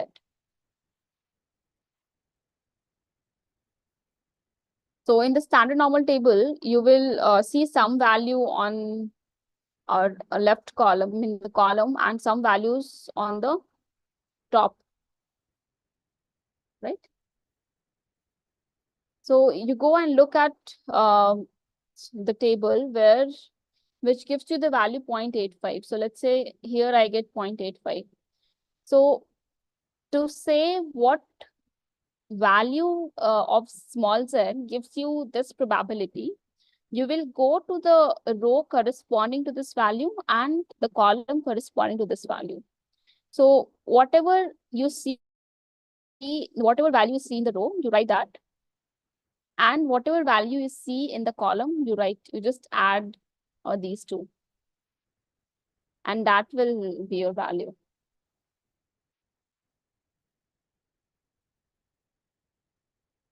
See, in the exam, you don't have to, you won't be provided with a standard normal table. So if such question comes, you will be given a list of z values, fz values. And if you understand the problem, you can always, if you understand the problem, it's very easy. You just have to go and see, okay, from all the normal, standard normal values that are given to you, which values will be fine. So if I had to go ahead and look from a list of values, if I have to go and like find this value, I will go to that list and see for what is 0.85 and I'll just pick up the z value. I just write that answer over here.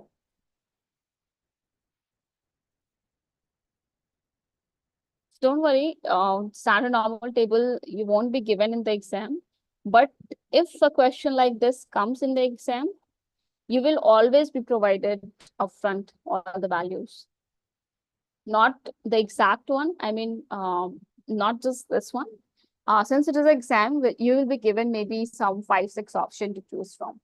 So if you understand the problem well, you should be able to pick the right one.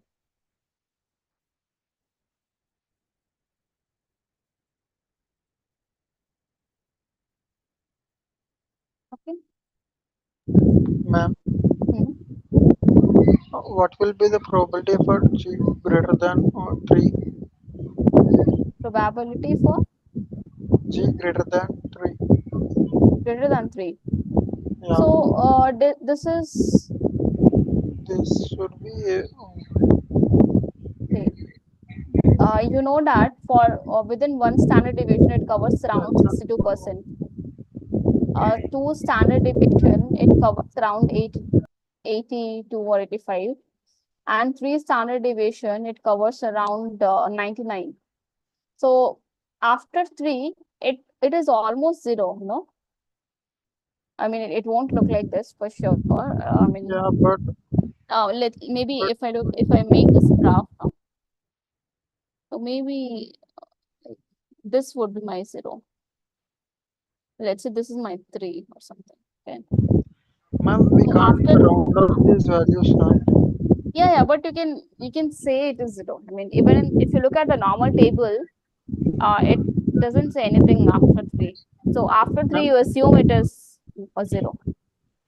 for a question like this similar to this kind, uh, I got around one, You got but around the correct 1. answer is yeah, but the correct answer is 0.999. There is Uh, not even range on that. if the That's range why is, I'm I asking, don't know, can we the range will be round up given. the The value? range will be given. Yeah, the range Range will be range given. was not given. It's for standard values. Maybe they It missed was that, an but activity question the as I range remember. will be given. The range will be given always. Yeah.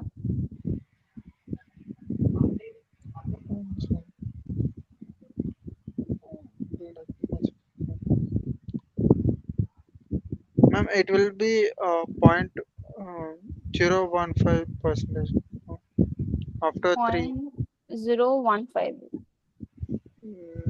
point 0.024 for this I don't think it should be this. I think it's much smaller. much smaller. I don't know. Let me check the table. Ma'am, I'm hoping it should be much smaller. ma'am, till minus 3 to 3, it will be 99.7 percentage. For remaining part, it will be uh, Yeah. point 3 percentage. Then, oh, sorry, it should be 0.15 percentage. Hmm.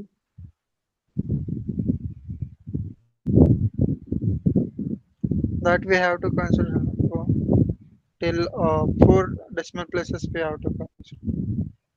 Yeah, I would say like after 3 and all, it's fine.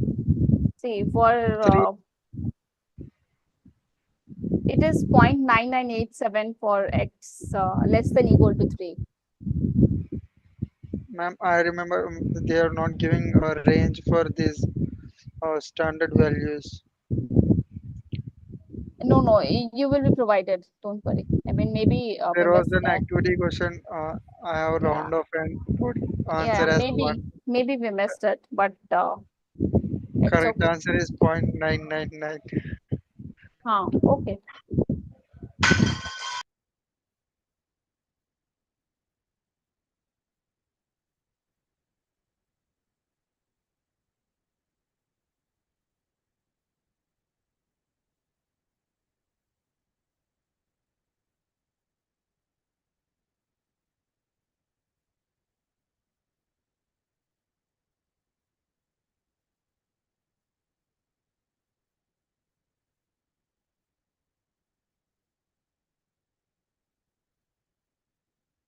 Hmm.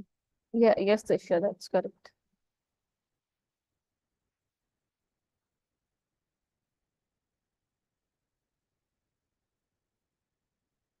Anything else?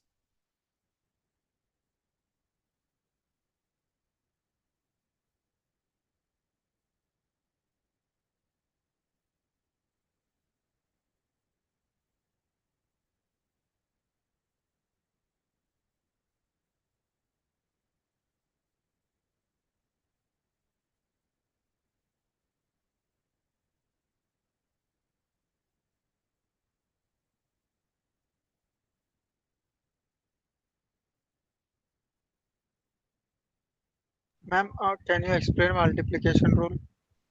If Multiplication rule. we Hmm. get this for intersections of n events. Hmm. There is with conditional probabilities.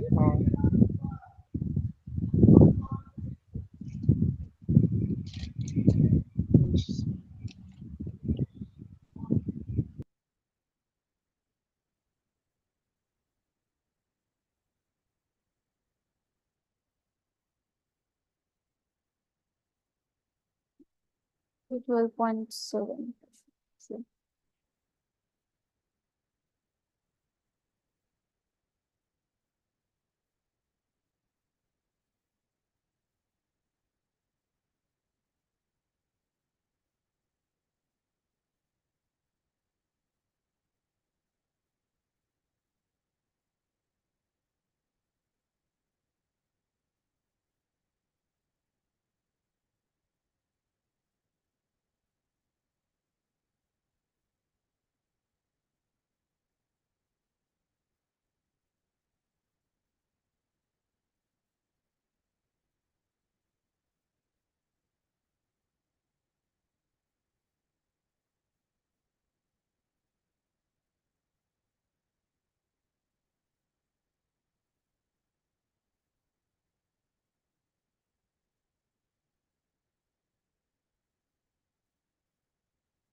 Yeah. Yes, Disha, can you tell me what issue do you have in this question?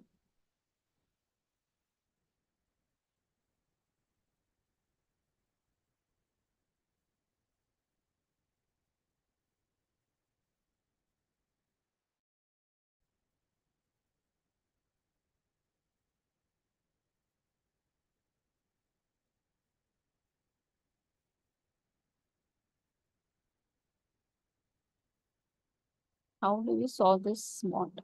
Okay. See, what you can do to solve the mod is you will have you look for this. Okay. So if this turns out to be positive, this term is positive inside the mod, then it will open as x minus 3. And if this is negative, if this term is negative inside the mod, then it will open as minus of x minus 3, right? So if this is positive, this should happen. And from here, what you get x to be greater than 1 plus 3, which is 4. And this greater than 1 implies minus x plus 3 is greater than 1, which implies minus x is greater than 1 minus 3, which is minus 2. It's 3, right? Yeah. So this x is less than 2, right? So combining these two equations, what we got? We got x to be greater than 4 and x to be less than 2,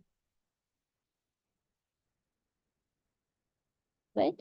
So you need to find these probabilities.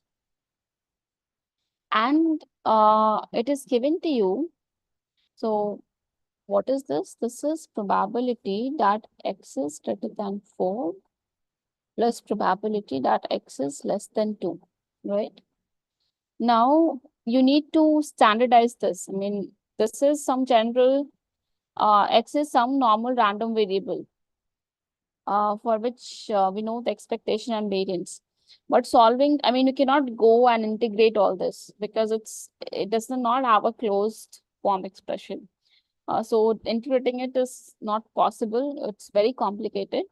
So what we do is instead we use the CDF method. And CDF, and we know that the CDF of normal random variable, standard normal random variable is given to us in a proper table form, right? So we utilize that.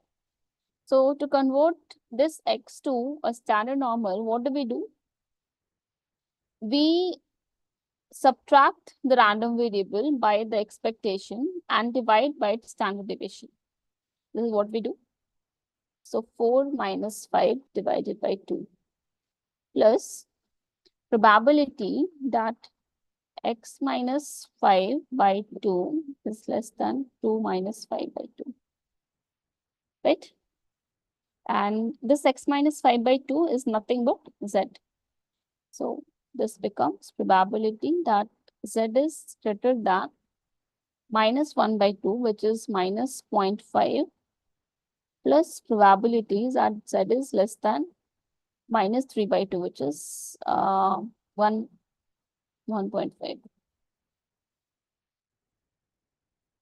Right?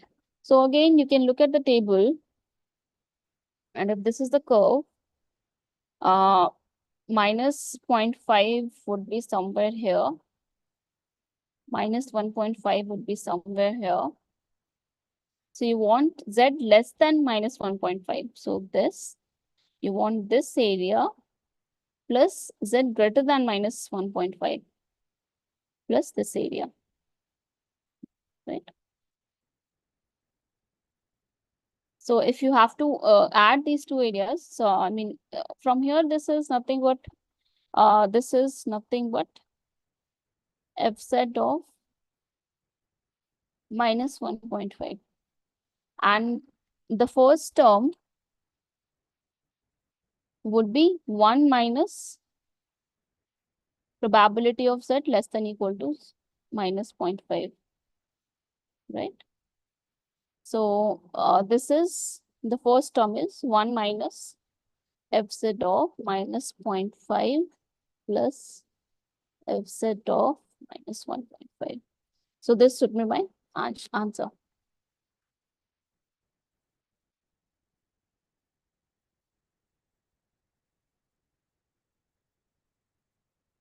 There's not much theory over here. You should just here you should, if it's about mod, you should know how to open the mod. Once you open it, and you understand that, okay, to solve this, I need to convert this into CDF, then you will have to convert to the CDF, you find the z-score, and then just try to bring it into the standard normal form, and you should be okay with this.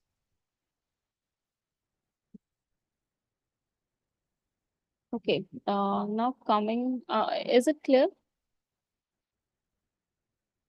Okay. Now next is multiplication rule, right?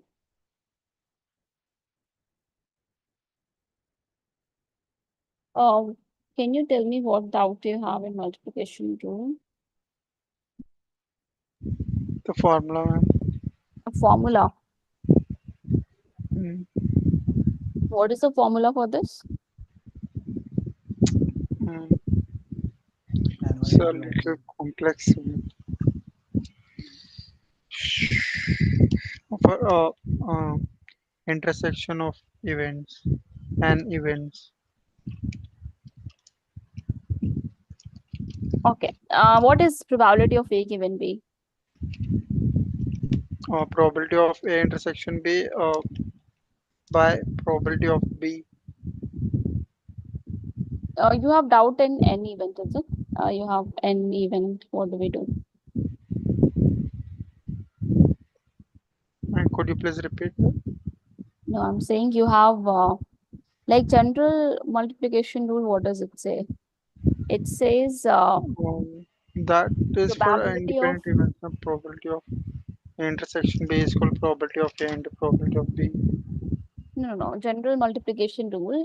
This is A intersection B is nothing but probability of B given A times probability of A,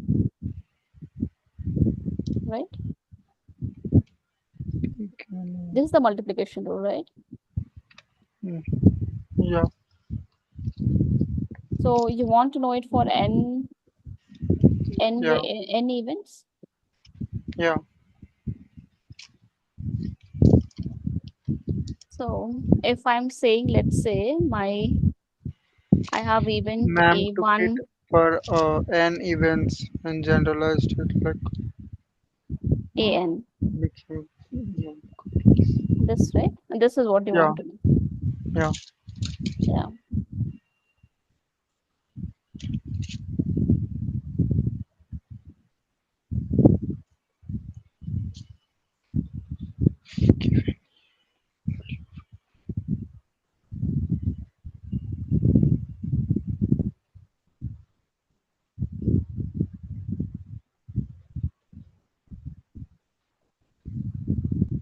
So, okay, when you how you can look at it is, see, when it was two random variable, I mean two event A and B, we just did the first event time the second event conditioned on A, condition on the first event.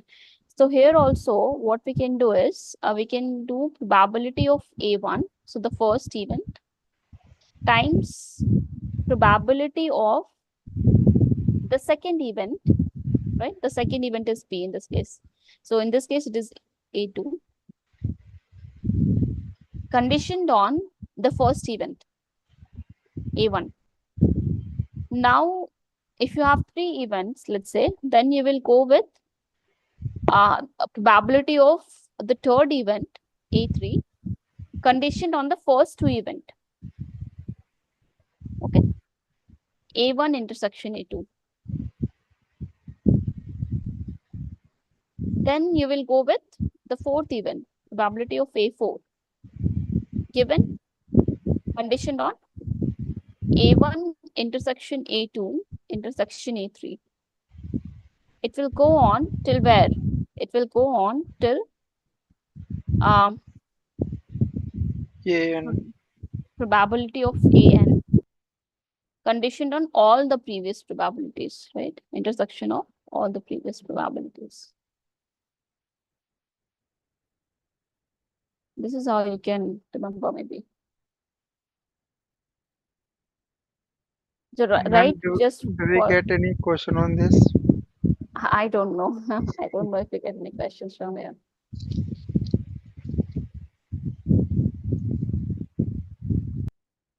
Okay, thanks. Yeah.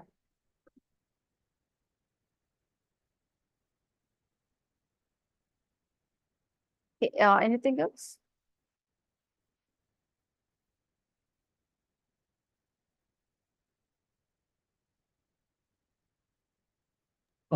Ma'am, it's in practice assignment week 9, question number 7. Just one point I need to clarify there. Practice assignment week 9.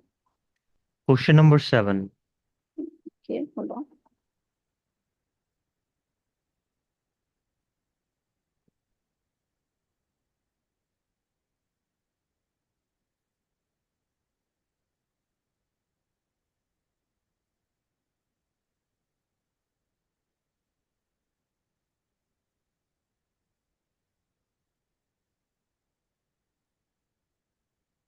Okay. Ma'am, in this case, in the solution, what are these 8 cases that are being subtracted? My doubt is only that. Question number 7 is what question do you see? If If Ramesh has scored okay, 6 okay. runs, Okay. If Ramesh has scored 6 runs in his chances, what is the probability that Suresh will score more than 6 runs? I think there's some other question. no, same question. No, I mean the first up. Um. I think we had looked at this question, I guess. Where why it is not something we're talking about here, right?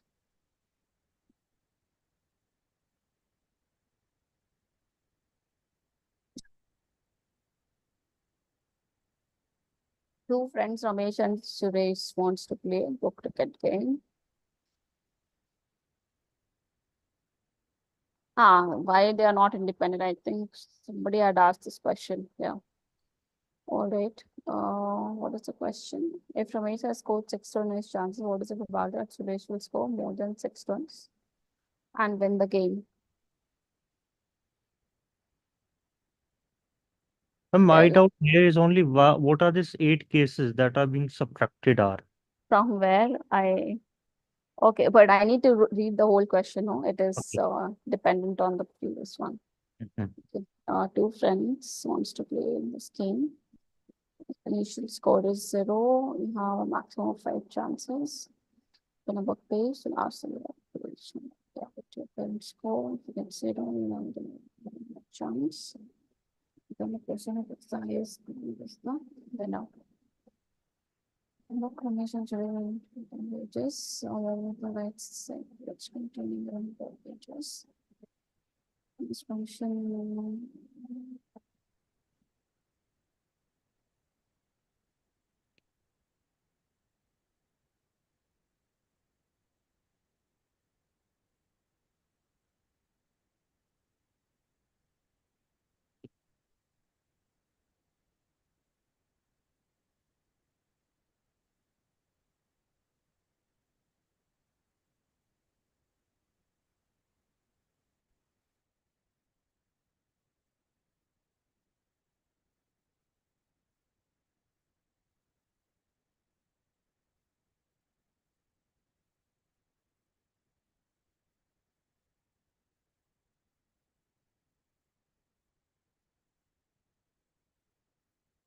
so here, 8 cases has been given as number of ways he could score 6 or less runs. 1, 2, 3, 6, 7, 8. So I see in the solution that the chances of him to score, because we want Suresh to score more than 6 and win the game. So we should take care of all the cases where Suresh gets 6 run or less than that. So we need to remove all those cases. And the total number of cases, if it was coming as 1365, I think you should look at the previous question number 7. So there, the total number of chances is coming out to be 1365.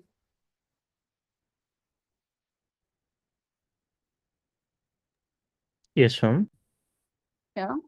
So if he has to score 6 or less run, so in what cases he can score that? So either he scores 0, that is 1. So he scores 0 and gets out. The second case can be that he gets 2.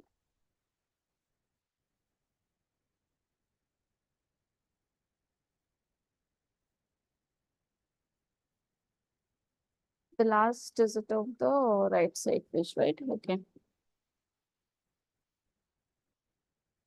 It will always be even, correct? Fine.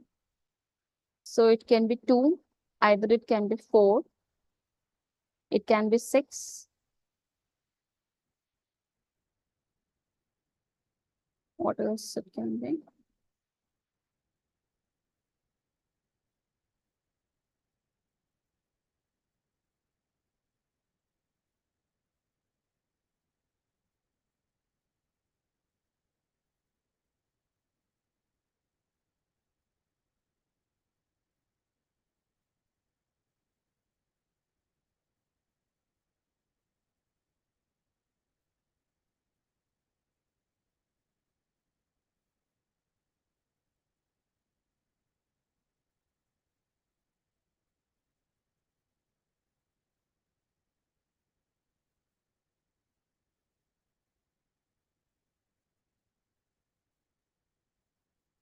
How's the score being?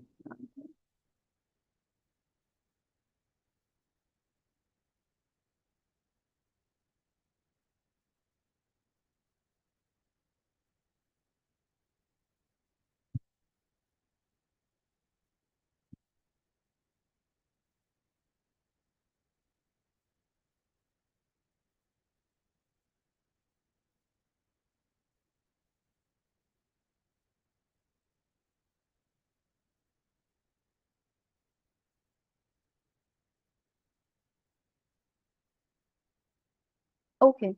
See. You have 10 pages only, right, in the book. In the book, you have 10 pages, and on the right side page, it is even number. Okay. So on the even number page, you will have 2, 4, 6, 8, 0, right? Because, sorry, 2, 4, 6, 8, 10. But the last digit of the right side page will get added to your current score. So either it can be 2 or 4 or 6 or 8 or 0, right? Now if Suresh has to get less than equal to 6, then what are the possible? Either he gets a 2, that is 1, or let's start from 0. So either he can get a 0, that is one case. Either he gets 2, or like 2 and then 0. Then he can get 4, 0. That is also possible. Just squared 6 runs. Because you have only 5 chances, right? You have 5 chances. So Yes, ma'am. let's say he gets out in the first chance. So when can he get out in the first chance? When he gets 0. That is one case. When can he get out in the second chance? Ma'am, So it's given that Suresh will score no, more no. than 6 runs and See, win the game. no. So why minus 8 is because the total number of cases was 1365. Yeah. Right? Hmm. Now, if Suresh has to get 6, like more than 6 and win the game, then if you can subtract all the cases where Suresh gets less than or equal to 6, then that is the number of cases that require for Suresh to win, right? Ma'am, no, the point that I am asking is, it's saying that the condition was score more than 6 runs and win the No, game. And no, we that's are what taking I'm the saying. negation of that. No, that's what we are saying. I'm saying here. So, see, Ramesh has scored 6. If Ramesh has scored 6 in his chance, then if Suresh has to win the game, then he should score more than 6 runs. True? Yeah, true. Now, if Suresh has to score more than 6 runs, and we knew that the total number of chances that can be provided is 1365. I mean, this we have seen in the previous part. Okay. Mhm. Yes, The ma'am. total number of ways is 1365, right? So for Suresh to score more than 6, if we can subtract the cases where uh, Suresh is scoring less than or equal to 6. So that is what we are counting, okay? Where Suresh is scoring less than or equal to 6. We don't want those cases. So that is why we are counting. So what all cases Suresh is scoring less than or equal to 6? So Suresh can score less than equal to 6 when either in the first round or in the second round or in the third round or in the fourth round. It cannot go to fifth round because in the fifth round the game gets over, right? So if Hmm. Suresh gets out in the first round, it means Suresh is scoring 0, right? That is one case. If Suresh gets out in the second time, so it means the first time he is getting 2, second time he can get 0, then he gets out. Or he Um, gets 4 in the first round and 0 in the second round. That is third case. Or 6 in the first round and 0 in the second round. That is the fourth case. Ma'am, why have we not considering the case of like only 2 and 2? Only 2 and 2 because it is, we'll consider. Ma'am, if we Oh, consider no, no, that, no, no, no, um, no. What we are saying is, I mean, he should get out, right? If he gets 2, then he's still in the game. yeah, ma'am, it's the point that I want to understand is, we should be considering the negation of scored more than 6 runs and win the game. Correct. That is we are considering. And negation of that is either we are scoring less than or equal to 6 runs, or we are getting out. Correct. So in getting or out, if we are See, considering, no, Suresh should also win the game, right? And it is already given that Ramesh has scored 6 runs. In a chance, Ramesh has scored 6 runs. Now, yeah, to Suresh to win, he should score more than 6 runs. Okay. yeah, So So we'll consider all the cases where Suresh is scoring less than 6 runs, right? Okay. So if Suresh is scoring less than 6 runs, means what? Either Suresh is getting 0 or 2 or 4 or 6, right? Yeah. So like in how many, like I know that both of them will get a 5 chance. Only 5 chances they can get. So let's Yes. say Suresh gets out in the first round. So if Suresh gets out in the first round, then what happens? It means that in the first round, Suresh gets a 0. Yes, sir. That is one case. Hmm. The second case we'll consider is Suresh gets out in the second round. Hmm. Okay. So Suresh gets out in the second round means what? That in the second round, he is getting 0, Yes, sir. right? So in the second round, if he is getting 0, it means in the first round, either he got 2 or 4 or 6. So Hmm. from there, we get 3 more cases. Okay. Yes, sir. Now Hmm. I go to the case where Suresh gets out in the third round. So if Suresh gets out in the third round, it means in the first round, let's say Suresh got 2, or in the second round, again, it got 2. That is one possibility. And in the third round, it gets out. Hmm. Then other possibility could be in the first round, Suresh got 2. Second round, it got 4. And third round, he gets out. Third possibility could be Suresh gets 4 in the first round, 2 in the second round, and in the third round, he gets 0. I cannot do 6 to 0 because then that will not be the case that we are looking for, because then his score would be 8. So that is not what we want. So that is why in the third, I mean, when we are saying Suresh gets out in the third round, again, it has 3 more possibilities. So 3 plus 3 plus 1, which is 7. Now, another could be that Suresh gets out in the fourth round. So if Suresh gets out in the fourth round and he should also score less than or equal to 6, then in the first, second, and third round, all the 3 rounds, he should get 2, 2, 2, Hmm. right? Yes. So that's why this case is coming. So you got total of 8. Yeah. Now I cannot say that Suresh gets out in the fifth round.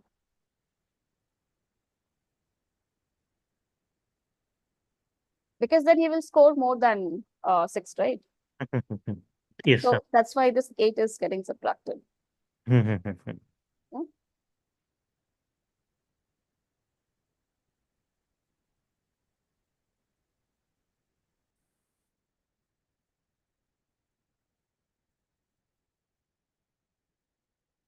Okay. Anything else?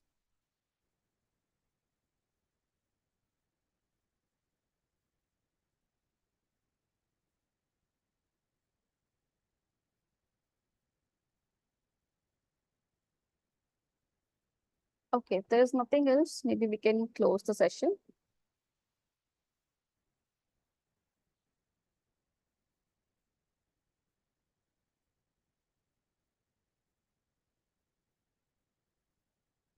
Right. Okay, all the best, everyone. Like, prepare well for your exams.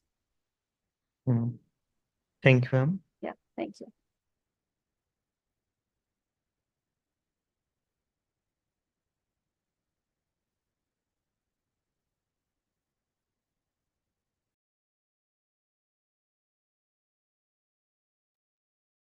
Excuse me, ma'am.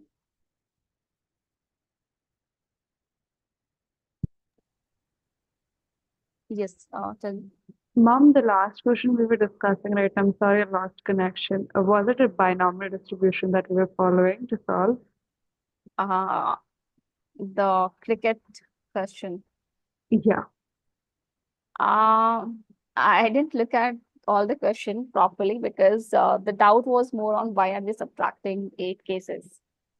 So that is what we were discussing, that how these 8 cases are coming in. Oh, okay.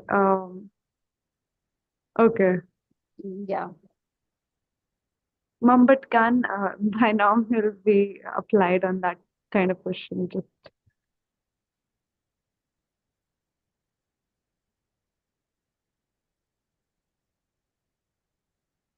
See here, I mean, you need to look at all the cases here. So I don't know how will you apply binomial, because it is more like a conditional probability, because we are restricting it that, okay, if one player has scored this number of run, then what is the probability the other player score another, like, more than this? It is a probability question. I don't think it fits into the binomial case. It's more Oh, like counting and basic probability. okay, okay. Ma'am, Hmm. this conditional probability can be applied on dependent events only. Yeah, I mean, Or dependent independent events. events. If it is independent, then it doesn't make sense, no? It will be just if I'm saying A and B events are independent, then probability of A given B is nothing but probability of A. Yeah. Yeah, because I mean, you just take the intersection and it's same, and it gets cancelled out. So these multiplication rule, Bayes theorem, and all these are defined for dependent events only. I mean, in general, we are talking about this. I mean, if I already know that they are independent, then I mean, I can just write directly the answer. I mean, in general, that is what uh, the multiplication rule is. Mm. If it is given that they're independent, It is given that if they are independent, then all the intersection is nothing but product of all the okay, events, right? That is what happens. then we can cancel them. And Yeah, I mean, if all the events are independent, then probability of A1 intersection A2 intersection A2 A3 up to AN is nothing but probability of A1 times probability of A2 times probability of the A3 and so probability of on. each events Yes. or some product of probabilities. Hmm.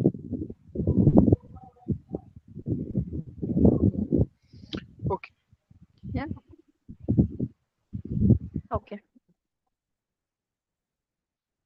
Okay. Thank you all. Thank you for joining. Prepare well for your exam. I'll see you in stats too now. Okay. Thank you. Good night. Mm. Thank you, ma'am. Thank you and good night, ma'am. Thank you, ma'am.